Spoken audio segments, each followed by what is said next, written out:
Hi and welcome everyone to this SparkTV episode. But we're going to talk a little bit about some of the high-level tools we use when we start our process into looking to scale strategy and looking to scale our impact. This is quite a journey, but to start us off on the journey, we've got some guests who are going to join us today, and I'll introduce them just in a minute. Before I do, I'd just like to acknowledge the traditional custodians of the lands on which we're all coming together for this webinar, and acknowledge the elders past and present and the contribution that they've made to the way in which we have lovely enjoyment of this beautiful land in Australia. Also like to note that sovereignty was never ceded and that Spark's full-throated supporters of the Voice campaign. If you want to make any acknowledgements, feel free to add those into the chat at the moment. So with that in mind, we have probably about an hour where I'm going to be with our lovely guests talking about the tools and how the tools apply to their organisations. And we're going to step through that probably in about 3 different segments. We'll go slowly, so you've got time to take some notes and make some marks. We're going to use the whiteboard, and we're going to use lots of gesticulation because that's just how we roll to get through this conversation. But let me introduce our guests. So firstly, thank you for coming, Fiona. Fiona Sweden, Manager of Strategic Planning, Ambulance Victoria. And Liz Tassoni, I've got to say the Tassoni, the Italian side. The Italian way. The Italian way. CEO of Disability Sport and Rec. Thank you very much for joining us today. So I might kick off with just a little bit of an intro so that everyone who's watching gets a sense of who's here and what we're trying to achieve. So I might start with you, Liz. Could you tell us a little bit about you and your background, and then a little bit about Disability Sport and Rec? Sure. So I've been the CEO at Disability Sport and Recreation since October last year. But my whole career, I've worked in the non-for-profit space. So I'm a really value-led person and need to go, with something I'm passionate about. Ever since I was a young person, I always wanted to make an impact in the world. And for me, starting off, it was really about community and sport and recreation and the positive impacts that can have. I then, moved really much into the water safety and drowning prevention space and worked heavily in that area. And then about 15 years ago, I had 2 bundles of surprise come along. So I've got an almost 15-year-old boy named Cooper and a 12-year-old boy named Geordie. And Geordie was an absolute surprise, I suppose to say. A welcome surprise now, but he has got a severe disability. So he's got a chromosome disorder. Yep. A bit like Down syndrome is also a chromosome disorder. So for him, it's chromosome 17, doesn't quite match up, which impacts every way of his life and every part of our life as a family as well. So once I come to terms with having a child, and as a family unit and how we're going to be moving forward, my area and my passion that I really wanted to grow and learn and make an impact in was disability.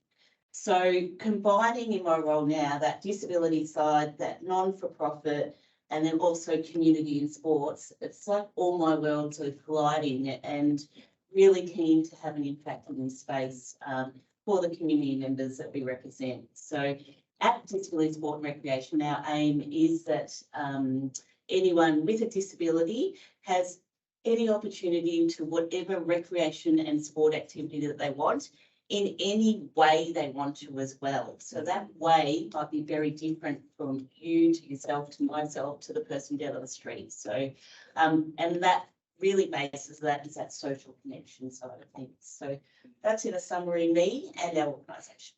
Terrific. Thanks, Liz. Can I just ask you, when it comes to your purpose and your professional purpose, did you find you had to pursue that, or did you find it kind of just naturally flowed for you? My professional purpose morphs from my own personal purpose, and I think that comes from that passion and that drive and that values. I could never go for a job that doesn't align with my values, or like I can clearly remember from when I was about 14 years of age and started a local swimming teacher, wanting to have impact on those local children. And I don't know if that's normal or not, but I wanted to have make a difference in the world. And that might sound corny, but it's true. So I actually think for me, the professional side comes off the personal side of things as opposed to the other way around. Totally. And I just might stay with you for a minute and just ask, when you think about your journey into the CEO role and the number of strategic plans you've probably done, what have been some of the key things that have been success and what are some of the things, lessons learned from doing strategic planning in this sector? So correct. I've been involved in a lot of strategic plans, and some of them we've managed with in-house, and some of them we've used external facilitators. So I've had that both sides of view. But I think a big learning is the engagement piece. So not involving and engaging enough of the community members that you're trying to service. So therefore, the result being a really in-house and closed plan that's come out, which hasn't serviced the people we need to. So I think that was a really important learning. And probably on the flip side is the really collaborative ones have been the successful ones, and the ones that have allowed flexibility and, you know, the being able to pivot. I know that's a COVID word, but you need that within that within your plans. So that's probably what's really worked well, and learnings in the past. Fast. Okay. Well, thank you. I'm coming back to you when we're going to talk about disability sport and rec in a minute. Sure.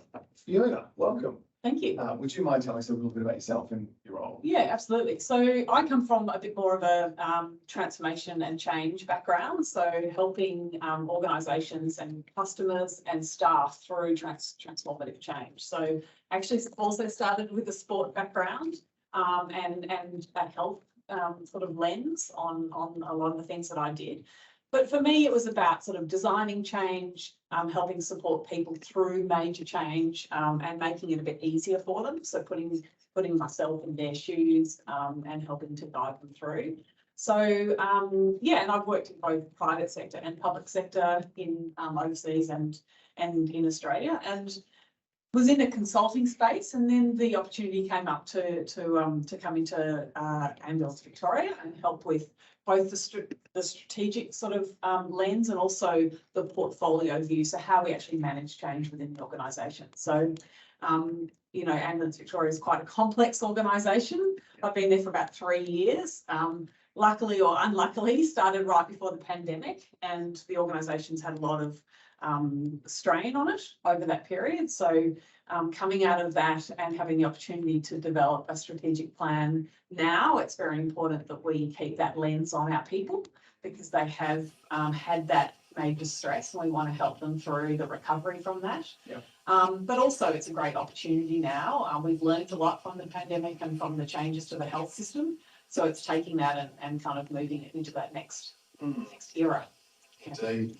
And again, you've been around the traps in terms of planning and what have you. Again, what would be some of the lessons learned and things to take away? I definitely agree with Liz. I think the engagement side is one of the things that I have found is really important, not just from hearing the voice of the impacted groups, but also helping them feel some ownership of the solution that's been developed, or the plan that's been developed. I think that I've done a lot of community-based plans, and helping people, you know, contribute to that and have their voice heard in that has been really valuable, because the end solution is something that that they need, that they're going to use. We're not just imposing it upon them. Yep. So I think that's probably one of the biggest things. And I think as well is always that value lens as well. So what's the end user actually looking for here? Yeah, so, yeah. Terrific.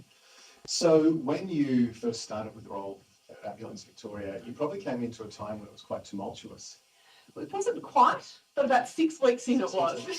Yes. No, it was actually, because we'd just come off the back of bushfires and thunderstorm asthma right before COVID as well. So it was an organisation in a little bit of crisis already, but dealing the best way they can, which is always with the lens on clinical outcomes for the patients, yeah. And probably not with enough lens on our people and our operational performance. So yeah. And does that colour, you think, the new strategy, those particular imperatives, or should we look just more broadly regardless? I think definitely need to look more broadly. I think that an organisation like Ambulance Victoria is structured within the confines of the Ambulance Services Act. So we are told what we have to do, but this sort of process allows us to think more about how we're going to do it. And I think that's where the power of a strategic plan lies for an organisation like Ambulance. It's sort of saying what our priorities are, how we're going to go about in making improvements and things like that. Terrific. And I've got a question for both of you, I suppose, which is, if you had a limited budget and you had to choose between, and doing the strategic plan, and you had to choose between more engagement or more and deeper analysis, which would you choose? Question. I think from my side, I would probably choose engagement, but engagement with the right people. So having a really good think about, how we're going to get value out of that engagement. Yeah, very good. Thank you. Correct, Liz. I 100% agree, because analysis can be somewhat looking in the past as well. And I think the world has very much changed over the last couple of years. So that engagement really to move forward, I think is essential, and agree with the right people. Indeed. So there's a whole lot of work that goes into the front end of a strategic planning process, which is all around understanding who your tribe is, who the people are you need to talk to. And I'm really encouraged to hear you both say that. And I think we'd be having words afterward if we didn't have that conversation. But I think one of the things that's been challenging, and we will be getting some tools in a second, but this is a really important part of the strategic planning process that I want to talk about. Getting those people engaged and actually getting community or funders or other partners to actually be involved and to get into workshops when they're busy, that can be a challenge, right?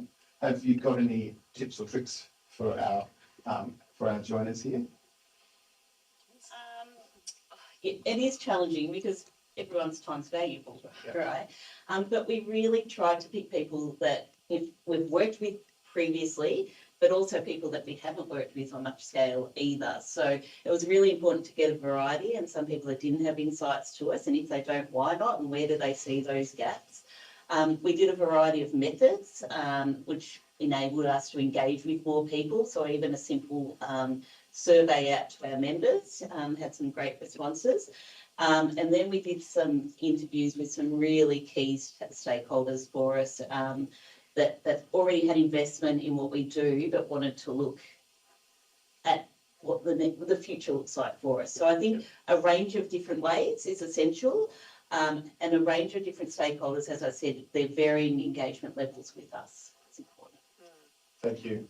Yeah, I absolutely agree. I think the variety of engagement tools was really important. I think for some of the people who don't know much about strategic planning and where this is going, it was important for them to understand where their input was going to be utilised. I think that was really good because it made them sort of think, oh, okay, so my voice is being heard, but also I can then, this is going to be played back to me and I'm going to understand, the next steps.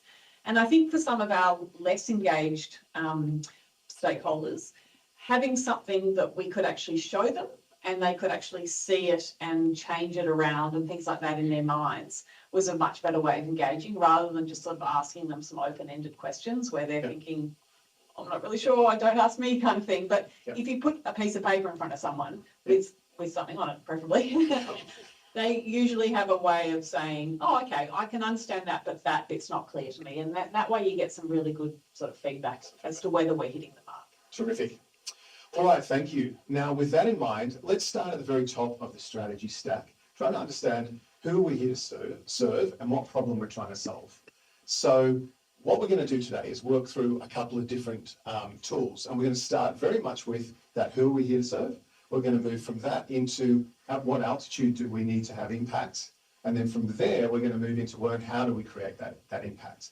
And understanding those things gives us, I suppose, the thumbprint, or at least the direction for where our strategy could go, and gives us a little bit of a sense of, well, what altitude do we need to operate at to achieve the kind of either funding or impact variance that we want from the plan. So I love this first question, and I say this to all my team.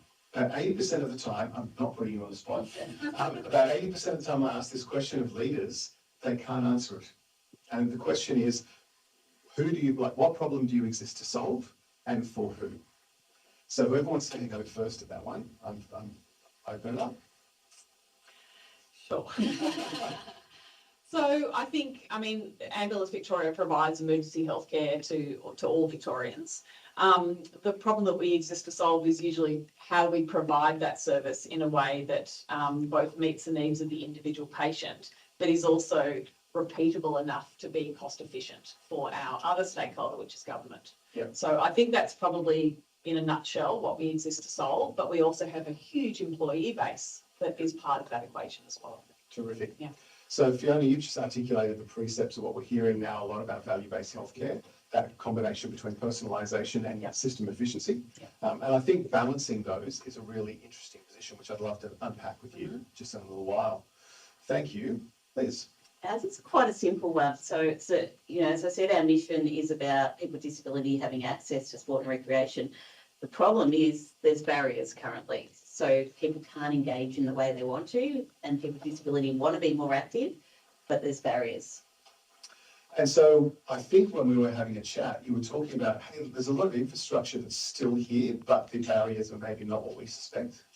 Yeah, so we've recently engaged with local government areas and spoken to them about, where does inclusion fit on their palette? And without a doubt, everyone can see the momentum off the back of the NDIS and, society changes and so forth, but they don't have the power to be able to coordinate in this overcrowded space. So they're not getting efficiencies, they're not getting impact, and they're not getting outcomes. So I think it's really important that we look at how to do things efficiently moving forward and effectively to get that movement. And what came out of those chats with the local government areas is the barrier is not infrastructure. So it's not the ramp being the wrong way. We've made significant changes in that in the last, 10, 15 years. Although there is still, some places, I'm not going to say we're perfect, but it's more about societal attitudes and not feeling welcoming in places, or, the cost of participation, not having the opportunity. So I actually want to participate in this, but it doesn't exist. So it's probably more the unexpected side that are the barriers than what you would assume. So I'm hearing very much more a humanistic set of barriers, possibly, more than an infrastructure. Not that infrastructure is perfect, but so we need to change hearts and minds, and we need to change practices and stuff.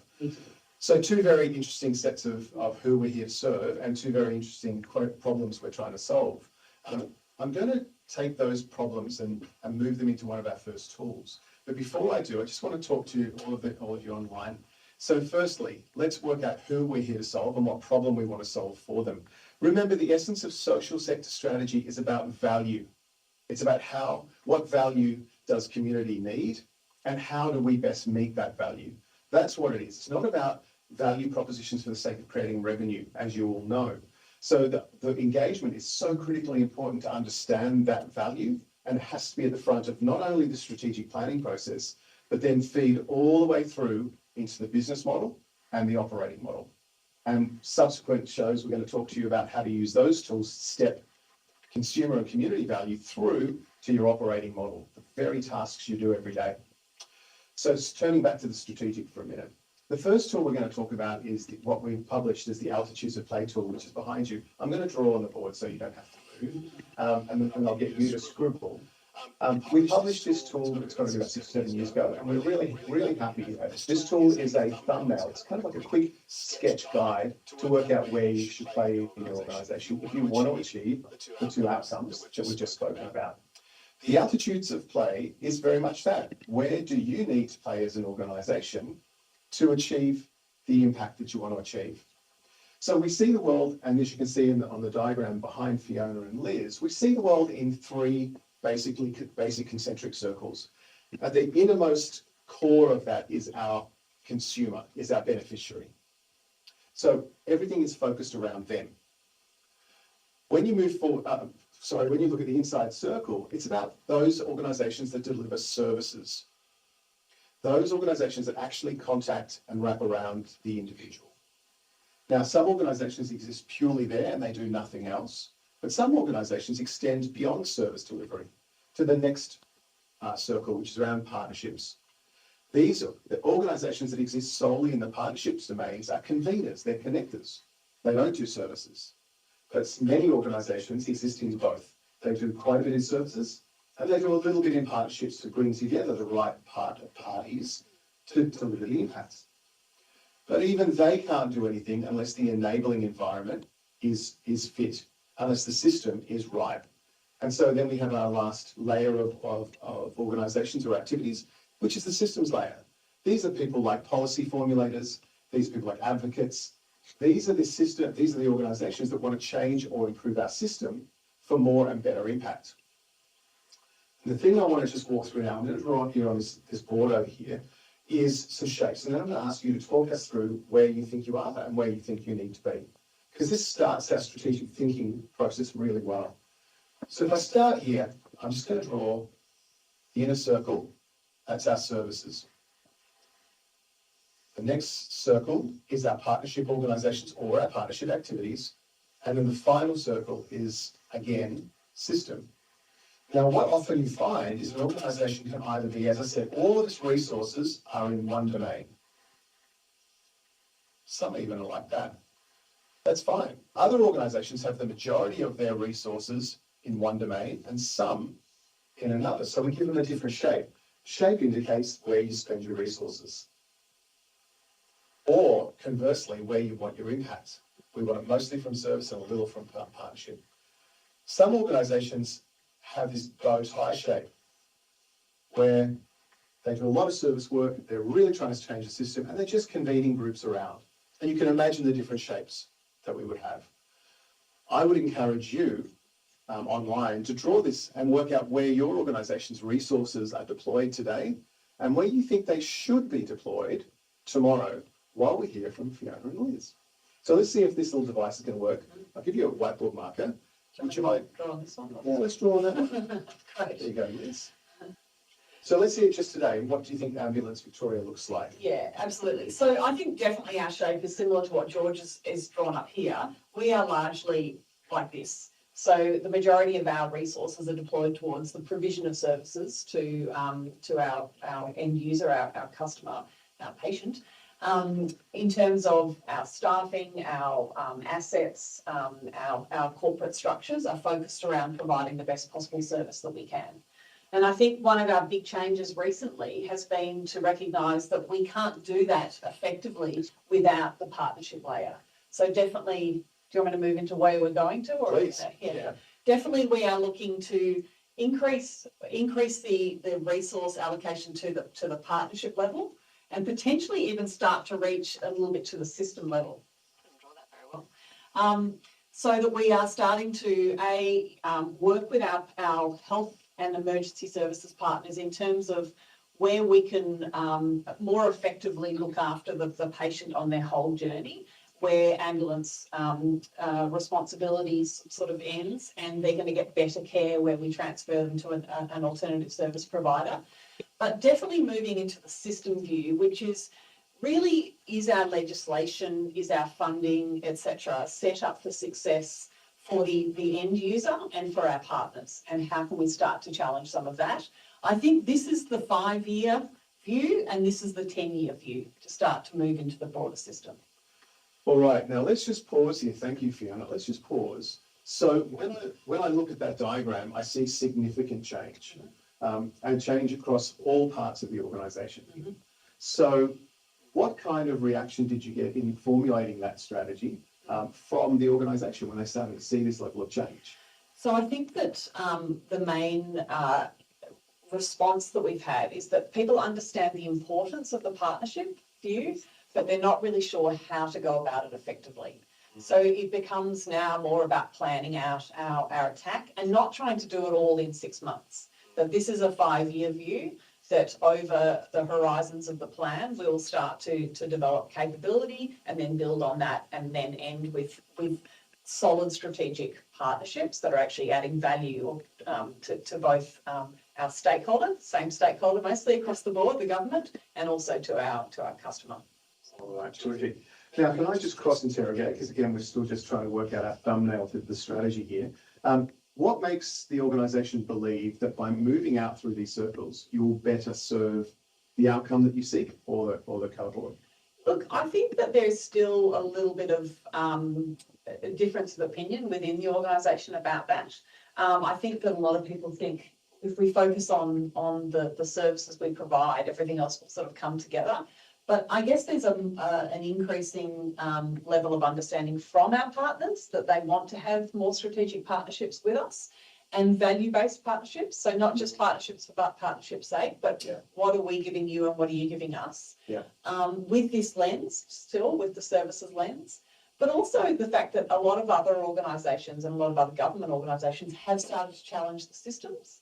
So they have started to challenge their legislation. Are we just delivering what we've always delivered, or should we look more at what customers actually want from us so that we can actually start to amend how we're funded and that type of thing. So I think people are coming on the journey, and some people who are lagging behind and are still very focused here, understandably so, because the organisation is still in some level of crisis, that they will see the benefits and they'll come on the journey. Well, that's my plan.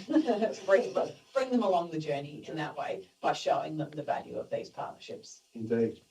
So when you look at something like the statement of priorities or something that comes from funding from government, do you find any challenge in reconciling those things? Not usually, because I think that's our primary partnership right now, is our partnership with the Department of Health. Yeah. So as long as if we maintain a strong partnership with the Department of Health, then the statement of priorities shouldn't be a surprise each year. We should be aligned in terms of what we're trying to achieve from a system view. This minister's statement of priorities is much more system focused. So I guess that's helping us keep that lens outside our organisation, which so it's really more helpful than a hindrance. I thank you, and I hear something as well. I suppose it's a subtext. As I understand it, the environment, the demand for Ambulance Victoria services is increasing, and it's getting more complex. And there's a lot of response there, which could be seen as straight operational response. How do you think this extension helps with that changing environment? Yeah, absolutely. So I think the reason that demand is increasing so much is, well, there's many reasons, as you now know. There is obviously an ageing population, a population spread to regional areas, and expectation around the service provision in regional areas as well. But definitely more complex health needs and an understanding of that. So I think that as we work more with our partners, we can start to build on preventative health, health literacy, alternative services that are available to people, making sure that ambulance is seen more as an emergency service provider, because probably of our over 1 million cases we deal with a year, probably only about 60% of those are true emergencies. So how do we better sort of manage that and make sure those people are being seen in a way that's more appropriate to the customer as well? So most people don't want to go to hospital. So if they can be seen at home, if they can be better connected to their local services and things like that. So this is all part of how we can work on partnerships to manage demand. Manage it. Terrific. Yeah. Before we thank you, and before we throw to you, I've got I suppose a comment that I just want to take when you're thinking through this at home. I'm a firm believer in not a believer in mission and vision, right? I'm much more about belief and purpose. And in that line, a belief is a statement about what we think the perfect world is going to be. Purpose is about what our role is in achieving that belief statement. And I can tell you right now, your purpose should not equal the 100% of your belief, because we're dealing with whole communities, whole people who have complex needs. And organisations need to collaborate with each other to meet the whole person and to meet the whole community, which is why partnerships become such an important part of your strategic toolkit. All right, so now let's come back to this. Again, we're staying at altitude here when we talk with Liz about how do we make sure that our strategy is getting set up in the right altitude before we dive down further. Yes, so non-unlike we are currently very wrapped up in our service side of things, which I'm going to refer to as our business as usual. So it's what we do day in, day out. It's our core business. It's, we've been doing it for a long time. It's our safe place as well. It's our safe place we operate within. So it's very much where we sit at the moment. Partnerships are essential to what we do particularly in terms of going beyond business as usual. So if we're looking at that new space, we need to move more so into this partnership side of things. But where we want to head and the interesting side of things is around the systems and the, societal attitudes, because just using an example is that everything that we do for people with disabilities is based around that individual, instead of saying, well, hang on, it's not you, it's the rest of society that we need to change on. And we need to put the onus back on each and every one of us, as opposed to it always being built around the individual person or or the cohort that you're dealing with. So that's where we do want to move over into this space. So I'll try and draw it. And I think it's still, we still need, we're a very small non-for-profit, so we do still need to have, you know, a heavy space. So I don't think the shape itself is going to change too much, but more the reach across into the partnerships and systems. I think the other thing is that, you know, we're locking in a 3-year strategic plan. And we have committed to at every 12-month mark having a micro refresh. Doesn't mean that we don't have a vision beyond those 3 years. We definitely do have the aspiration side of things, but we are very firm that we do want to do a 3-year strategic plan as opposed to something longer. Terrific. So the question then arises, I mean, I love the idea of envisaging and I like the idea of, you know, us thinking about the future. As you said, you're an organisation with limited resources and you're looking to now expand the reach of you into partnerships and systems. Have you got any thoughts as to how you might go about that? I think the key is this partnership side of things, and as Fiona went into, you know, also the funding that we have as well. So we do rely on government and private funding. So I think that is really, really important. And, you know, we really want to look at challenging the way that things are funded at the moment because, you know, to be more economic, the barriers that people face with disability are very similar to the barriers that other minority cohorts find, whether it be LGBTQI or transgender or women in sport. There's the same element of barriers that are for all of them. So we need to work together in a partnership more towards the solution focus. Yes, there are some that are specifically for people with disabilities, such as access is a perfect example. And there's many others in the various other cohorts that are just for them. But the bulk of it, we need to collaborate and work better together. So I think moving there, that partnership side of things is absolutely essential for us. Terrific. So I think there's a couple of stories here. I think we're seeing for-purpose organisations realise that they can't do everything themselves. And kind of goes anti-intuitive. You'd think for a little while that niching is the way that an organisation should go. And I think a lot of our systems, especially the big government systems, have tried to encourage us that way. And I think you can still be niche in what you deliver, but partnering expands what you can do. And I think we're realising that we are in an interconnected kind of world and we need to look at that partnering.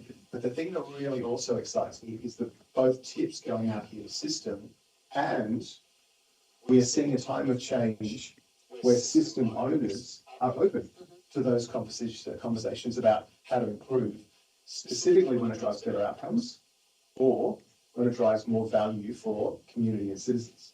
So that's an exciting pathway. So I think we've got some cues here. We've got some service provision with a bit of partnering now expanding in both cases to reach the objectives. So from your case, value-based partnership, you know, yes, we've got to provide more value to community and we've got to manage the efficiencies, and we think we can do that by partnering more and tweaking the system.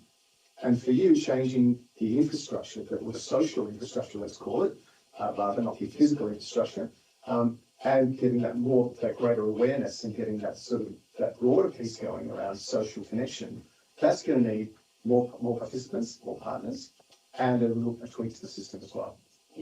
So what that does is it's not a strategy there, but it's a tool to help us ground the direction of where our strategic plan might start to go. Because don't forget, our objectives are what we're setting out to do. The strategy is the how we're going to go around doing it. And we're starting to shape that how. So I would expect in the strategic plans that would be developed under that kind of thinking initially to talk more about business as usual and keep that stuff going, to talk about a partnerships or a connection space, and then to talk about some form of thought leadership, advocacy, research and development, data sharing. So that's what I would anticipate a strategy would start to formulate if I saw that. So hopefully you've done the same at home or at work, wherever you're coming to us from, and you've marked this up. Isn't it funny that I went to say at home, I'm so used to doing webinars in this hybrid world that I'm sure that most of us are working with our beautiful fake backgrounds on from wherever we're coming from. So what we're going to do now is shift over, and we're going to have a little bit more of a view on value and just understand what we mean by value and how we can sort of unplug how each organisation will develop its value. So I'm going to go to a new tool. I'm going to use this piece of paper over here. Thanks, Liz. All right. So this tool is an oldie but a goodie, and we've modified it over the years. And many of you who've come to something that I've spoken at before would have heard me talk about the tool. But it's always good to refresh because there's always nuances. We've turned this tool, which is called the Value Discipline tool, developed by Visma back in the 80s. It's not an old corporate tool. We've really revamped this tool for the social sector, and it's still proving more and more learnings the more times we deploy. And I want to talk about in giving us the next level of granularity on these two approaches. The tool says that an organisation can create value for its beneficiaries or its community or any of its stakeholders in one of three ways. The first way is by creating value where the beneficiary feels that it's intimate to them. It's bespoke solutions.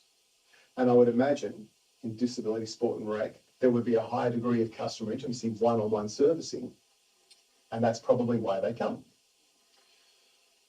At the other end of the spectrum, there's something called operational efficiency.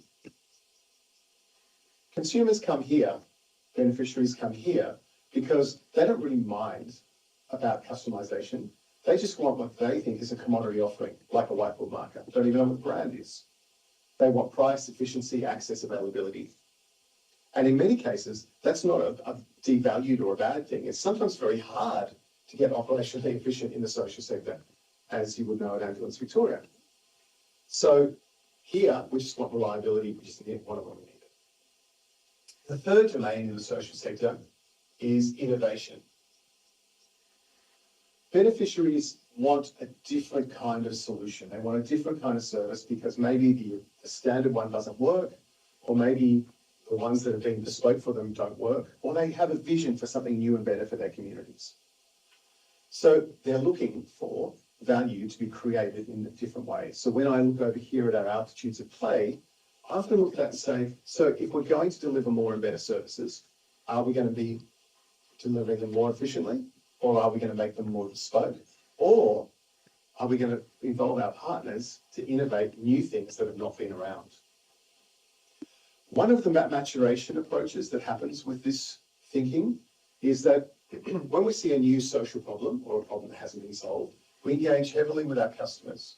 We extract what they need, or we tell beneficiaries tell us what's missing, and out of that we tend to innovate new services. We go to government, we say, can you fund this? Can you help us develop that? We do pilots, tests, all the stuff that you'd expect. Once those become productized or easily understood, what tends to happen is then systems try to then scale them.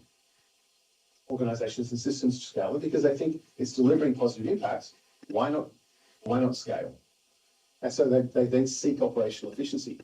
Now, this is where the shift in value-based healthcare, for example, is important because this is the value domain and this is the efficiency domain. And there's often a trade-off between these two domains, which you have to manage in the assessment of a social sector organization. How do we not trade those off? But once we kind of get it efficient, what happens? Community says, well, now we've solved that problem, let's move on to another.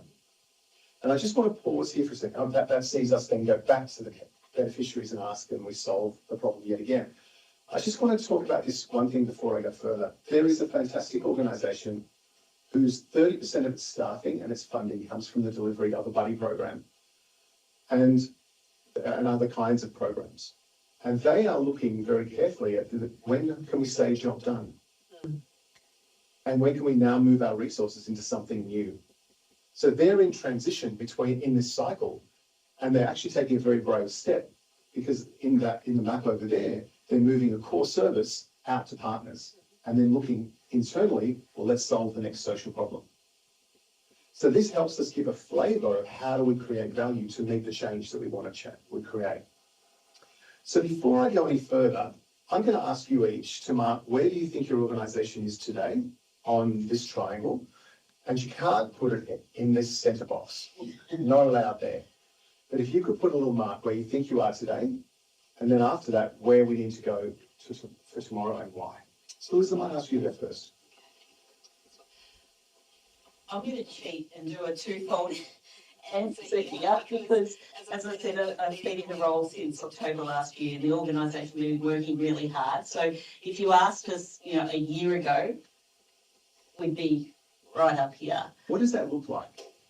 Non-efficient, very individualised.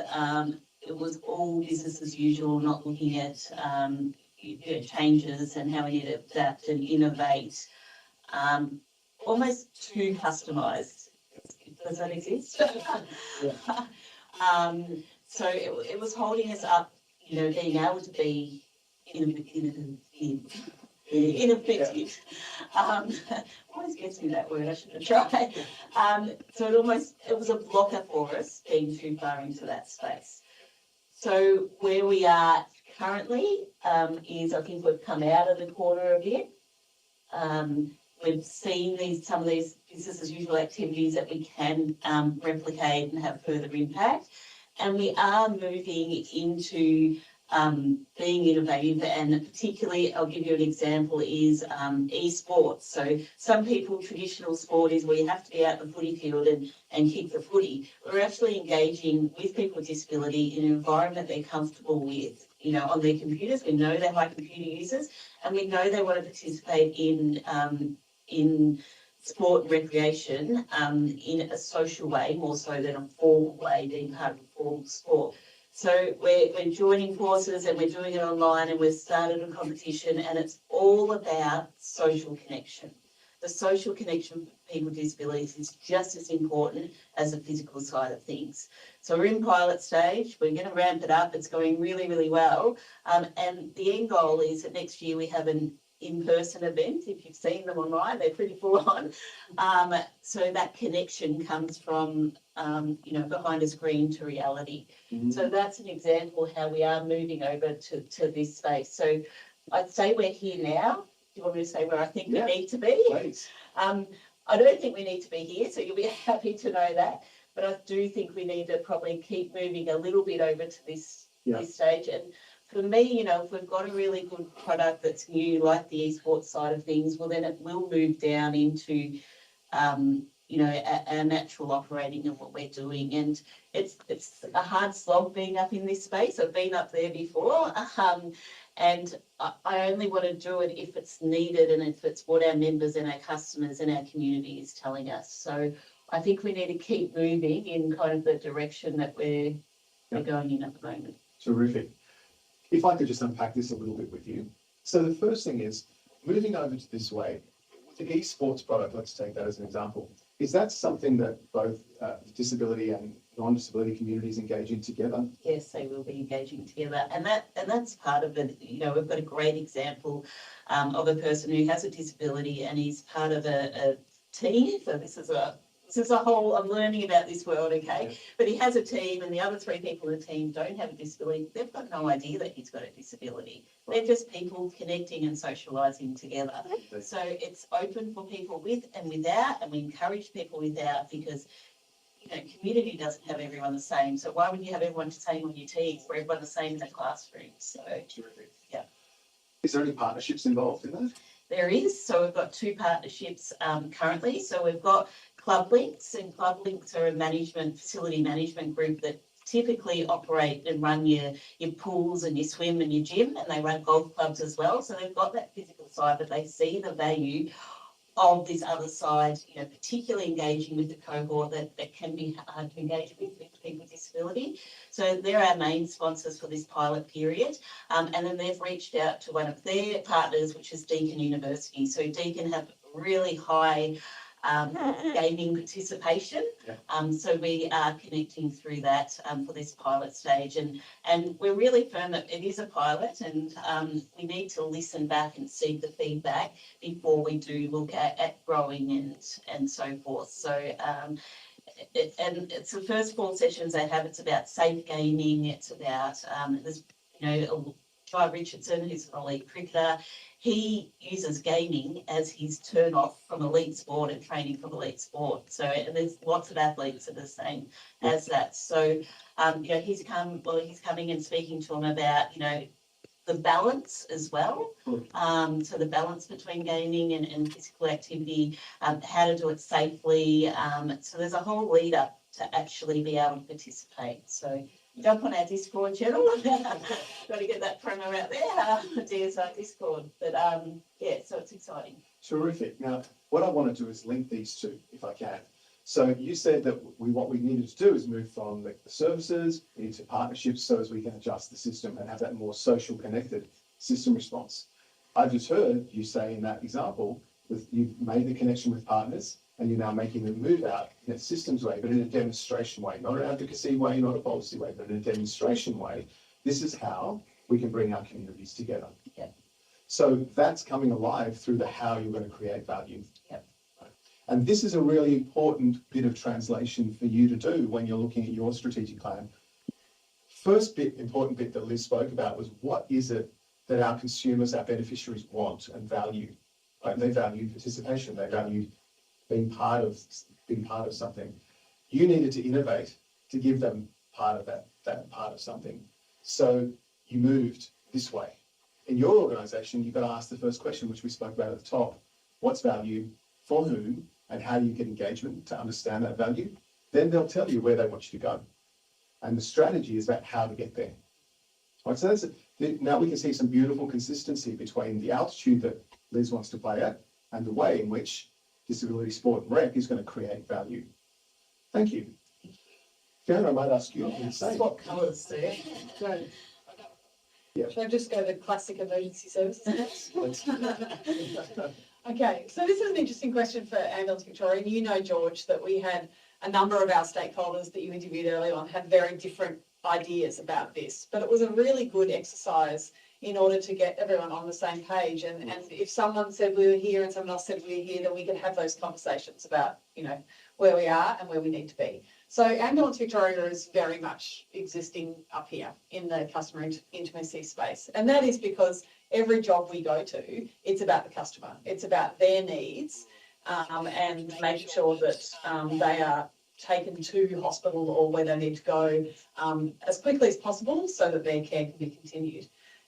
That said, there is always going to be a little bit of an operational efficiency lens on that because we'd love to provide full care to everybody, spend hours with them, etc. But from an efficiency perspective, we can't. And I think that our funders would like us to be more in the operational efficiency space, which is absolutely fair enough. Demand is increasing, as we said before. And I think where we're going right now is learning to use innovation to, it's kind of funny, you use innovation in order to push down into operational efficiency. So where can we meet the customer needs, but do it in a more efficient way, utilise our partnerships. So seeing where we can actually get that customer connected, or that consumer connected into, say, their local GP or for a complex care case with their local community health needs, so that we're not having to attend them, 4 times a week. And also from an innovation perspective, utilising some of the innovations of our partners and also some that we have. So we've actually recently developed a really quite impressive referral program. So if a call comes in and it's not an emergency, they actually speak to not a paramedic necessarily, but a doctor or a nurse, a psychologist, whoever it might be, and get that person connected to the right care for them that might not be a dispatch of an ambulance at that time. So that has actually improved our efficiency, but also the customer experience.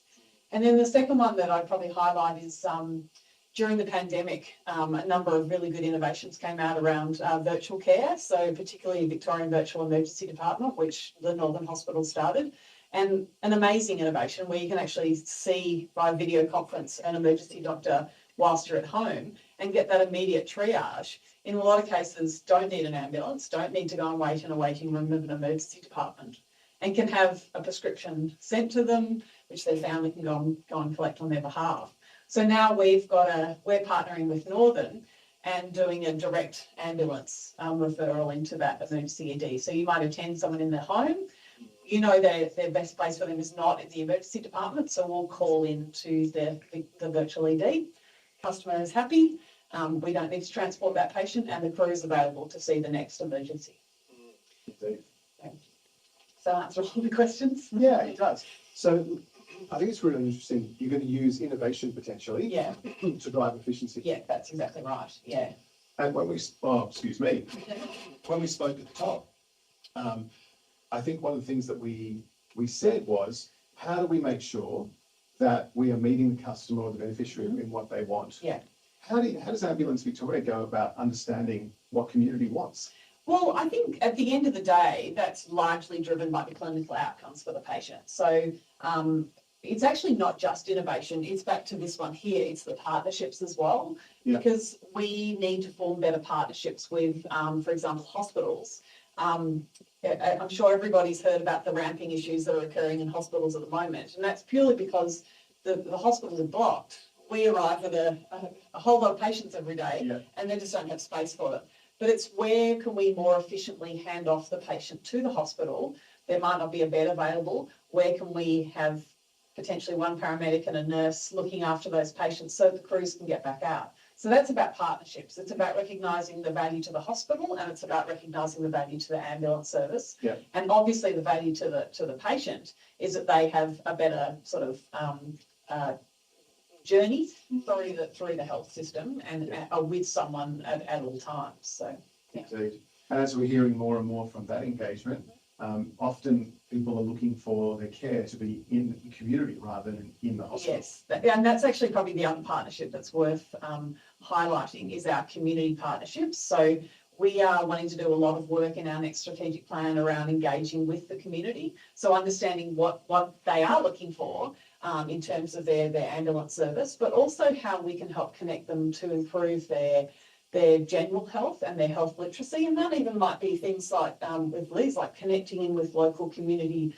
sport and recreation services and things like that, so that people are actually looking after their health. They know what to do. There's been a recent partnership between the GPs and Parkrun to get people actually doing activity every Saturday, because it helps build the community and helps actually build their health outcomes.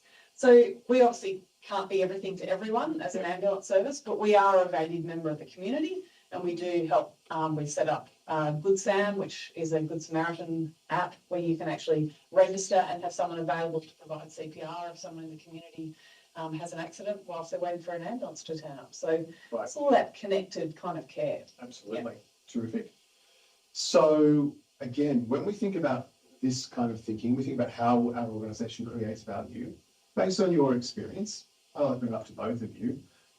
What lessons have you learned by shifting your mind towards this value centricity, this value-based strategic thinking? I think in our area we've always had, it has always been value based, but I do think we haven't been able to articulate it, and we've confused the sector and the main point. It's a very emotive space that we work in, and that can sometimes impact, I suppose, what you're trying to do. So I don't think we haven't had it, it's just being able to articulate and get it right is the harder bit. Yeah, no, thank you. Terrific. Yeah. And I think from our perspective, value is different. Or the experiences going through this process, the value that we saw to the funder or to the government is the efficiency, and the value to the customer is the clinical outcomes. But what we've actually understood more from these engagements with the department is their outcome, their efficiency outcome is based on clinical outcomes for patients at the end of the day. Like their higher vision is to have the healthiest citizens in the world. So that is what we're all trying to actually contribute to. So, and I think as well, we can challenge how we do it in order to get that value at the end of the day. Terrific. Well, thank you. And as we close in on time, we've probably got a little bit of time for some questions. I'll just wrap this up, and I think there's already a question or two parked. I hope that what we've done so far has shared with you taking a values-based approach. First of all, who are we here to serve? What outcome do we want to achieve? Both what do they want us to achieve and what can we achieve? Then what altitude do we need to play at and with whom to try and achieve that? And then how will we go about creating value to achieve the social impact that we need? I tell you, after having done this for so many years now, you get these two bits right and the strategy starts to get in the right direction before you've got down to the detail. And then the ability to communicate how you're going to scale your impact or your funding becomes much clearer. We're going to play systems, we're going to get funding this way, we're going to scale funding that way. We're going to play partnerships, we're going to have impact that's going to be multiplied. So I encourage you to do those 4 steps at the start of any strategy process, just to get everyone in the same park and have those real conversations bubble up. All right, there's a few questions which are on the screen over here that I just might pass, and apparently they're open to all of us. The first question is, I intuitively understand why engagement is important. I'd love to hear from the panel about why they think engagement was important to them, especially over deep analysis. Yeah, look, I think absolutely the most important part of engagement was understanding the perspectives. So I'm one person, our senior leaders and our executive and our board have one perspective. Our workforce had, as it turns out, a completely different perspective on what's important to them and the experience that they have out there in the community. And also our partners and the department have another perspective again as well. But I think as well, I think we thought we were explaining things well, and then when we gave things on a page, the engagement helped us understand that we needed to explain things differently, come at it from a different angle, et cetera, because at the end of the day, taking people on the journey is probably the most important thing. Thanks, Fiona. Yeah, and I think we found it really hard to articulate what we were doing. So, you know, our staff, our board, you know, we kind of say, what's the elevator pitch? And we'd be like, and you come out with a 5-minute long answer. So that engagement helped us really think, well, actually, we're all struggling to, you know, pinpoint what our purpose is. So we need to get that right. And I think we did that through the engagement process. And I did want to touch on that. Engagement also includes internal engagement, which Fiona just mentioned, which is critical to have the staff engagement there too. Indeed. All right. We've probably got time for one more question. Are there examples of organisations where their strategy began at the system level and then trickled down to services? Probably not from Ambulance Victoria, but I've actually worked on strategies in the past. I worked on a strategy for Transport for London in London that was very much around how we needed to be connected across the city and how we needed to start to integrate alternative forms of transport. And then it got down to how we do that with our actual customers, so the users of the service. Yeah. Terrific. And we've just worked on one for a G20 organisation that's much the same. We've got to wrap up this first episode. We're really glad you joined us. Thank you, Fiona. Thank you, Liz, for coming along. And if you want to learn more, check out our Mastery in Social Sector Strategy education course. Thank you very much for coming along and look forward to maybe having a cup of coffee soon.